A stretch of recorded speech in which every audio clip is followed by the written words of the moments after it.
قیل ادخل الجنہ، یعنی انہوں نے فوراً اسے قتل کر دیا۔ اور جب قتل ہو جاتا ہے کوئی اللہ کی راہ میں تو چونکہ جو مقتول ہے اللہ کی راہ میں، جس کو ہم شہید کہتے ہیں، اس کے لیے انتظار نہیں ہے یوم حشر کا، بلکہ وہ سیدھا جنت میں اسی وقت جاتا ہے۔ قیل ادخل الجنہ، کہہ دیا گیا داخل ہو جاؤ جنت میں۔ قال یا لیت قومی یعلمون بما غفر لی ربی وجعلنی من المکرمین، اس نے کہا کاش کہ میری قوم کو معلوم ہوتا کہ میرے رب نے کیسی میری مغفرت فرمائی ہے اور مجھے کیا میرا اعزاز و اکرام ہوا ہے جنت کے اندر، وجعلنی من المکرمین، مجھے تو باعزت لوگوں میں شامل کر دیا اللہ نے۔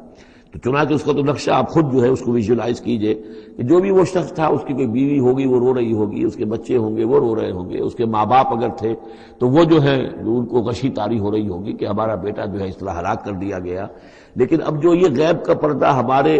اور وہ جو عالم غیب ہے اس میں جو حائل ہے، تو یہاں جو رو رہے ہیں ادھر وہ جو اللہ کا بندہ وہ کہہ رہا ہے کاش میری قوم کو معلوم ہو جائے، کہ انہیں تو پھر افسوس نہ کریں گے کہ مجھے تو اللہ نے کیا اعزاز و اکرام جو عطا کیا ہے اور کیا میری مغفرت کی ہے۔ قیل ادخل الجنہ قال یا لیت قومی یعلمون بما غفر لی ربی وجعلنی من المکرمین۔